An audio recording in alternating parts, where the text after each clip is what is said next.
밑바닥, 바닥을 드러낸다. 자신의 속내를 진짜 알 수 있는 거다. 뭐 이런 얘기들을 되게 많이 하죠. 밑바닥이라고 하는 의미는 뭡니까? 어떤 현상이나 사건의 바탕에 깔린 근본적인 것을 비하하는 얘기를 밑바닥이라고 합니다. 그리고 아무것도 없는 상태는 최하층을 비유적으로 이르는 말입니다. 사업에 실패했지만 그는 밑바닥부터 다시 시작할 것이다. 뭐 이런 얘기를 말하는 거죠.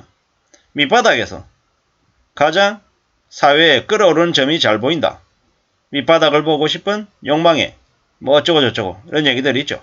밑바닥부터 시작했다. 대단하다. 이렇게 얘기하죠. 밑바닥부터 꼭대기까지 차근차근 올라온 케이스다. 이 말이 뭡니까? 내공이 되게 단단하다. 이런 의미로도 해석할 수 있죠. 우리는 최근에 경제적으로 많이 어려움이 심해져서 밑바닥을 드러내면서 살 가능성이 높아져 있습니다. 뭐 날 것 그대로의 모습들, 생동감, 헐떡이는 그런 것들을 우리는 느껴야 되는 거죠. 진짜 살아가기 위해서 우리가 저 밑바닥으로 떨어져도 밑바닥에서 한없이 떨어져서 지하로 또 추락할 것 같지만 또 살아가야 되는 거죠. 삶을 살아간다는 게 쉬운 일이 절대 아님을 우리는 명심해야 되는 거죠. 잊지 말아야 된다는 이야기를 하고 싶습니다. 뭐 멋있게, 우아하게, 화려하게 삶을 살아가고 싶지만 현실은 매우 지지부진하고 지루하고 답답하더라는 거죠. 아주 위에서 왕처럼 군림하고 싶은 마음이 많습니다. 하지만 현실은 어떻습니까? 저 진흙탕에서 개싸움하는 게 더 내려갈 곳이 없어서 더 내려가지 않기 위해서 치고받고 싸우는 게 보통 사람들의 모습임을 우리는 잘 알고 있습니다. 밑바닥으로 떨어지지만 그 밑바닥으로 떨어진 이후에 또 다시 새로운 삶을 사는 사람도 있습니다. 저 같은 사람이 그렇죠. 저도 이제 직장이라고 하는 조직 안에서도 밑바닥으로 떨어진 사람입니다. 저 지하로 또 지하로 내려갈 일만 남아있는 신세죠. 뭐 그렇다고 해가지고 그럼 제가 인생이 망했냐? 뭐 그렇게까지 생각은 안 한다라는 거죠. 밑바닥에 있어서 어쩌면 현장의 목소리를, 현장의 이야기들을 좀 더 직접적으로 느낄 수 있기 때문에 그것 또한 감사한 일이다라고 생각해야 되는 거죠. 엊그제 대학 다닐 때 되게 친했던 친구 녀석하고 전화통화를 하게 됐어요. 그랬더니 뭐라 그러냐면 야, 회사에 무조건 오래 붙어 있어야 된다. 지금 같은 시국에는 절대로 나오면 안 된다. 쉽지 않지. 힘들지. 그렇지만 무조건 악착같이 버텨야 된다. 이렇게 얘기를 하더라고요. 그 녀석은 공기업을 다니고 있기 때문에 그 고용의 안정이 어떤 건지를 잘 아는 거죠. 근데 바깥 사회에서, 바깥 사기업에서 얼마나 많은 사람들이 순식간에 밀려나는지를 그는 많이 보아온 탓에 저한테 애정어린 충고를 해준 거죠. 뭐 저도 잘 알죠. 뭐 저도 이제 어느새 직장생활 21년째 하고 있는데 그 21년이라는 시간 안에 뭐 우여곡절이 없었겠냐고요. 지금도 밑바닥인데 밑바닥 인생인데 뭐 그전에도 뭐 유사한 경험들을 했었다라는 거죠. 앞으로는 또 어떨 거냐? 앞으로 밑바닥에서 쭉쭉 끝까지 갈지도 모르는 거고 뭐 조금은 나아질지도 모르는 거죠. 하지만 확실한 건 뭐다? 뭐 살아가는 게 아주 대단하고 우아하고 멋있지는 않더라는 거죠. 답답하고 지루한 느낌들이 더 많기도 하다라는 겁니다. 뭐 그걸 받아들여야죠. 내 모습, 내 삶을 참 잘 감당하고 잘 헤쳐나간다라는 것 자체가 쉽지 않더라는 걸 알고 있습니다.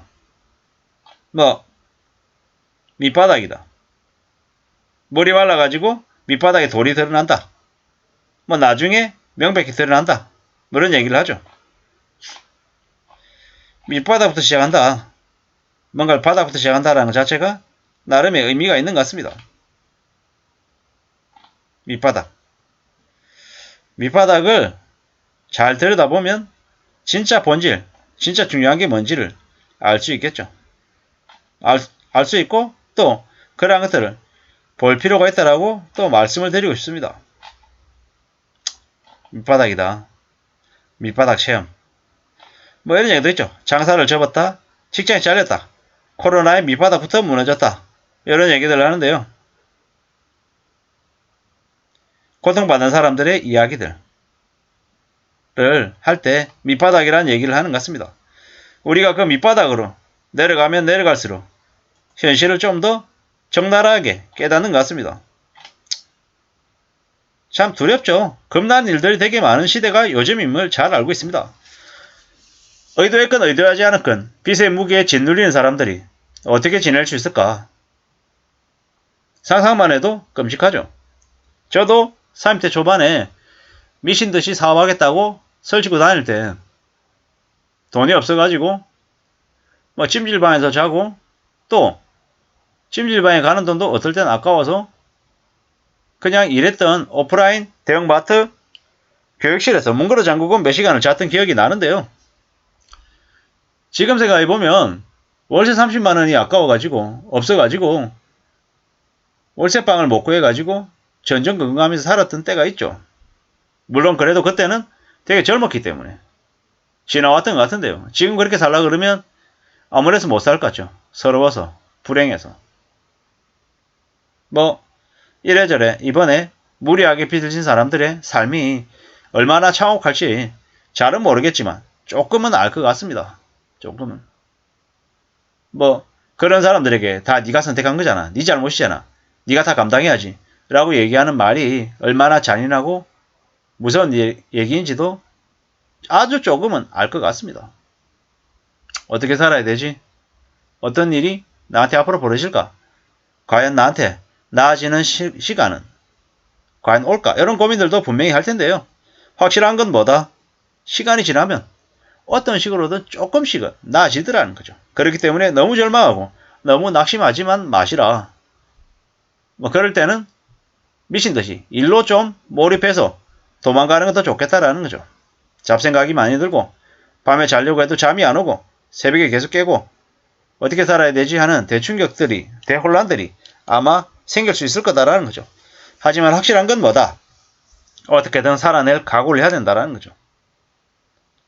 남도 아닌 자기 자신의 밑바닥을 스스로 들여다볼 수 있는 그런 강한 마음이 조금 있어야겠다라는 생각도 해봅니다. 쉽지 않다 그래서 힘들다 그래가지고 놔버릴 수는 없지 않겠습니까? 어떻게든 해결해야죠. 책임을 져야죠. 그런 마음으로 살다 보면 또 괜찮아지는 날이 온다라고 감히 말씀을 좀 드리고 싶습니다. 저도 지금 이렇게 지나왔지 않습니까? 물론 뭐 완벽하고 충분하고 아주 만족스럽다라고 얘기 못합니다. 하지만 그럼에도 불구하고 또 지내야죠. 살아내야죠. 삶이 안 쉽다고 해서 그냥 내려놓지는 말자라는 거죠. 정신 바짝 차리고 좀 더 애쓰면서 지내야겠다라는 말씀을 드리면서 마실까 합니다. 감사합니다.